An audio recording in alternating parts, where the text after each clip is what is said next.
Well, one of the things that I think is critical that people understand, Tim, and you and I both know this, is that as this was made known to you, it was on the same time as the Supreme Court decision and the same issue of the gay, basically triumph over the the covenant promise of God between men and women. Now, I want you to know, ladies and gentlemen, I just posted a story on my website that is pretty disheartening, and basically it's talking about so many Christians, so few alliance.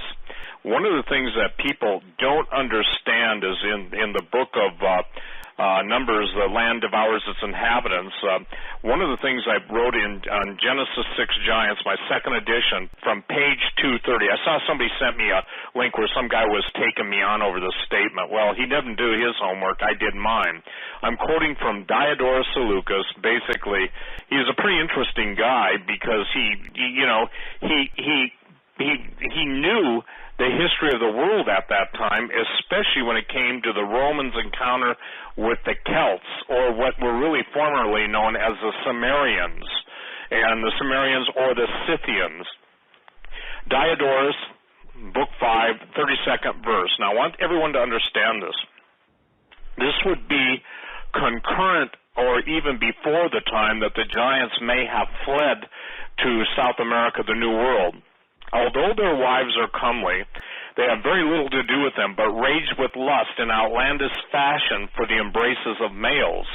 And the most astonishing thing of all is that they feel no concern for their proper dignity, but prostitute to others without a qualm the flower of their bodies.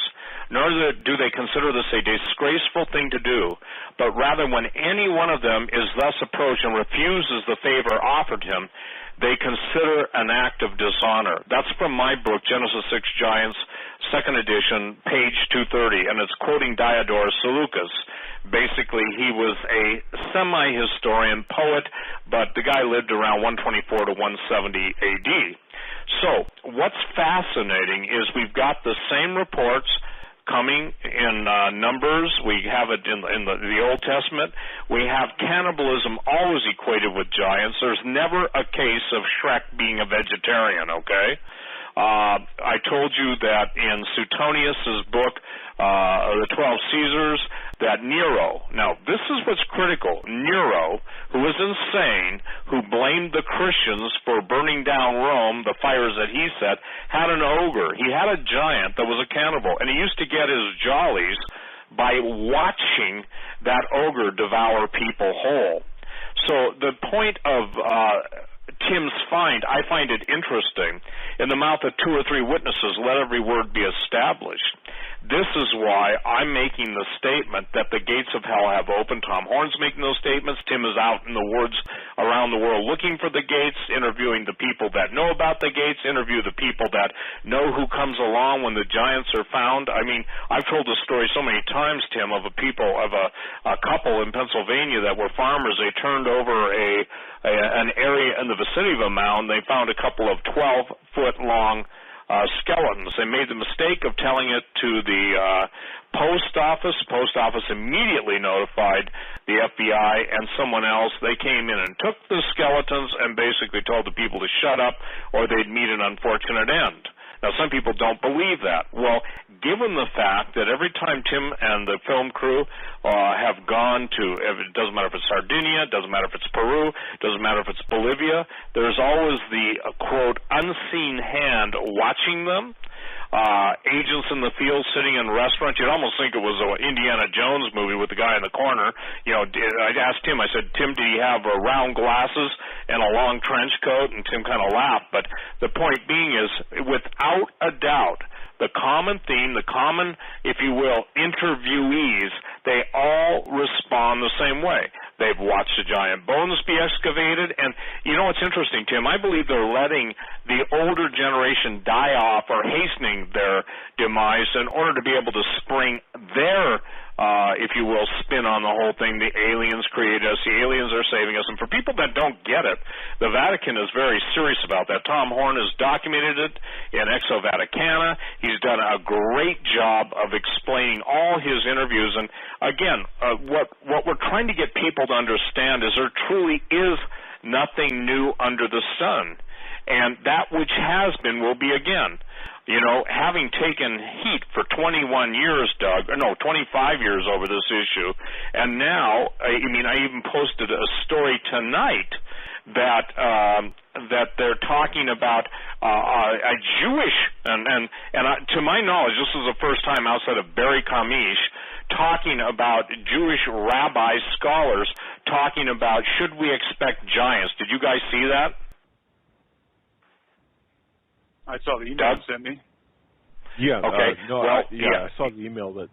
Okay, but evidently, okay. I'm sorry. I'm just trying to be inclusive because I don't want to, tie up the time. But I guess it burns in my heart with a lot of passion that I want people to understand this. Okay, so today. Look, here's what I'm trying to say.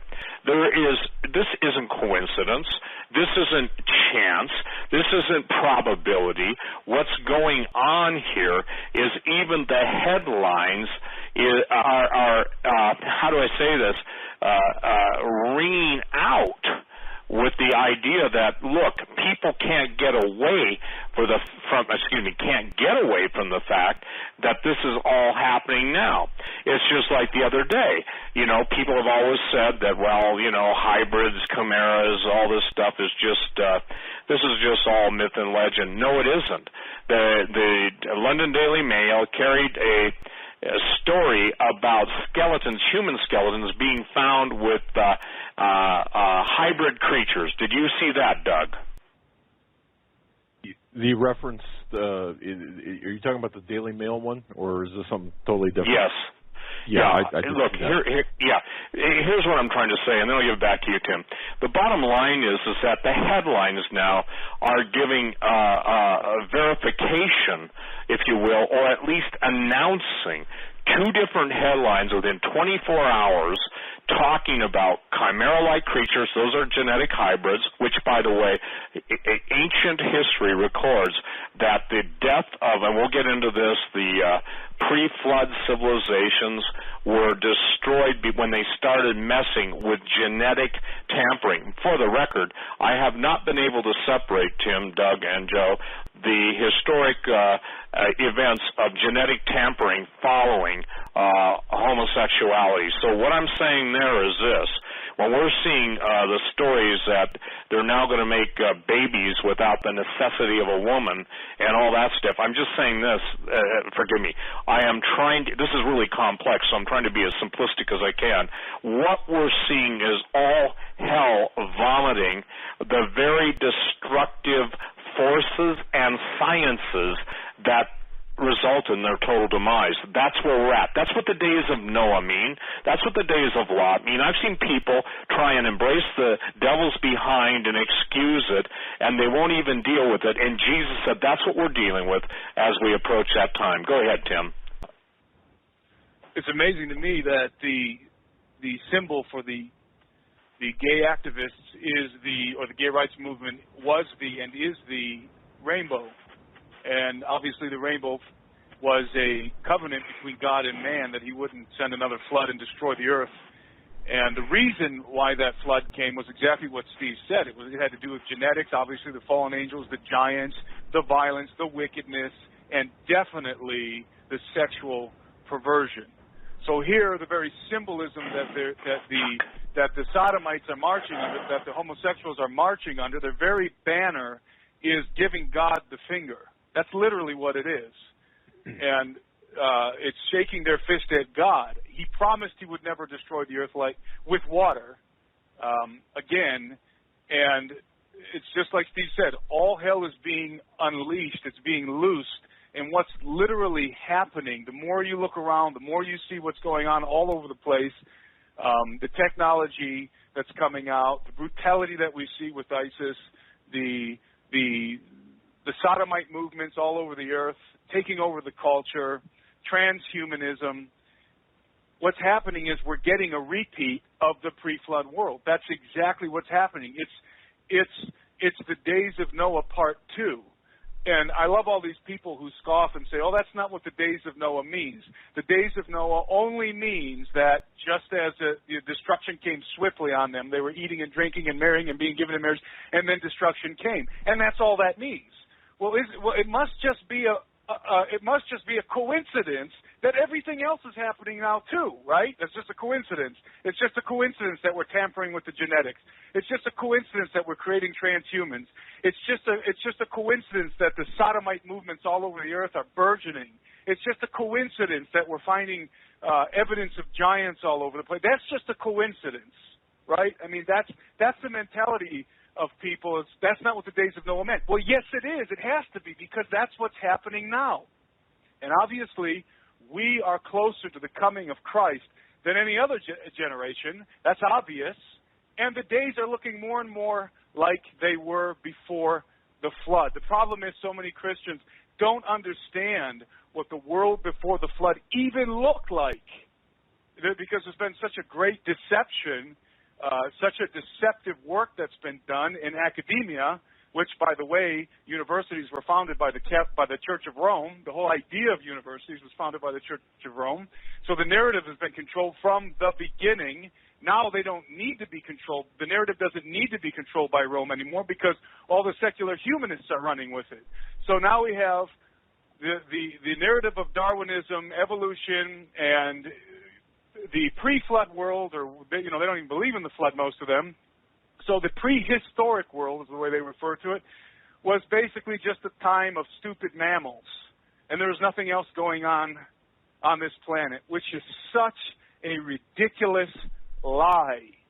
And the only way that people would know that it was a lie is if they, number one, opened their Bibles and read it for what it says, but also if they got out and started to explore to see whether or not that's true. To explore what? To explore the evidence in stone, to explore the stories, the traditions, the histories of the natives. And you find out really, really quick when you do this that the pre-flood world, the world before the great flood of Noah, was a time of incredibly advanced knowledge, technology, yes, but also perversion of every kind. And it was a time of carnage and bloodlust and sexual perversion and sodomy and genetic manipulation. And that is precisely where we are headed. And God has not changed his mind about those things. He hasn't changed his mind. He destroyed everything save 8 people in the first flood, and destruction is again coming. It's the wages that are going to be inevitably paid out for what's going on. And Steve enlightened me to the fact last year that even the chemtrailing has to do with returning to the earth to the state that it was in before the flood. In other words, making the environment appropriate for those creatures and entities that want to return and are returning. Making the environment of this planet more like it was in the pre-flood world. And we have effectively in our universities and in our churches, we have effectively erased the history that is so well documented in not only the scriptures, not only other ancient apocryphal works, not only in every major ancient culture, but also even to this day kept with the smaller cultures like the Hopi Indians and the other Indians around the United States, this idea that there was once what I refer to as an empire of the gods, referring to the fallen angels, their hybrid offspring, and all the perversion that was going on. They don't want us to know about that. And when I say they, it's very interesting. Getting back to these documents, it's very interesting that another thing that these documents reveal is the fact that bones were being sent to Lima, the capital of Peru. Lima, it's called the City of Kings, was being sent to Lima in the 16th century. People say, where do the bones go?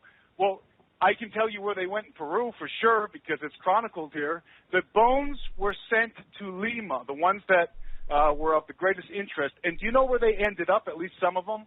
In the office of the Secretary of the Inquisition They ended up in the hands of the Inquisition, into the hands of the Roman Catholic Church. That's where a lot of the bones went. And that's a fact. That's not just a conjecture or a conspiracy. That is a fact, according to these documents, a fact. And the rest of the bones, again, the Catholic Church, along with the state, the Kingdom of Spain, were extirpating, were exterminating idolatry in Peru. Well, guess what? They found out that the Peruvians were worshiping giants. So what do you think they did with the bones? According to the documents, they burned them. They incinerated the bones. So the bones are being burned, and then the bones that aren't being burned, the ones that are of the most interest, are being sent to the Inquisition, and many of them very likely making their way back to Rome. And that is a fact. And that is borne out in these documents. And not only in these documents, it's the very same thing that we found in Sardinia. It seems to me that where the Roman Catholic Church has influence, they're confiscating the bones. Where they don't have as much influence, it's organizations like the Smithsonian confiscating the bones, doing the same thing, destroying them, keeping the ones that are of the greatest value, the most interest to them, for whatever reason. And many of those reasons, by the way, why do they keep the bones? Many of those reasons have to do with the occult. They use them. They still worship the giants. They still believe that those are their ancestors. And this is what's really going on behind the scenes. And so you have a whole multitudes of people who scoff and say they think there are giants and giants are coming back. But in reality, the controllers of society behind the scenes are still worshiping those giants, both dead, and I know Steve would agree, alive to this day, worshiping the bones, the remains, and the giants that are in fact still alive. And so this is the reality, and they're doing everything that they can. Again, when I say they, I'm talking about the Luciferian elite, and that encompasses all different kinds of organizations. They are working towards their ultimate goal. What is their ultimate goal? The Golden Age, the reemergence of the Golden Age. The Golden Age Part 2, again, the pre-flood world Part 2. That's their ultimate goal. They want to bring about the Golden Age again. And obviously, in the Greek mythology, the Golden Age was a wonderful time. It's just a lie. It wasn't. It was a horrific time. It was wonderful if you were a fallen angel or you were an offspring of a fallen angel. But if you were a human being of regular size, as Steve always says, you were lunch. You were on the menu. They were devouring human beings. They were slaughtering human beings. They were creating, literally generating, manipulating the genetics and generating monstrous creatures. The book of Giants references that the 200 watchers that fell in the days of Jared, not only did they have sex with human women and create giants, they chose for themselves 200 species of animals. This is what the book of Giants says, and copulated with them. And from that union, from that sexual union, or whatever they did, tampering with genetics also, surely, they had the technology to do that, they created all kinds of beasts, of monsters. And so it's evident that when the Bible says the days of Noah, it means the times in which we are now living and moving quickly into. And that's what it means. It has to mean that, because that's where we're going. That's what's happening. All these things are coming back. And you have to be absolutely blind as a bat to deny that fact.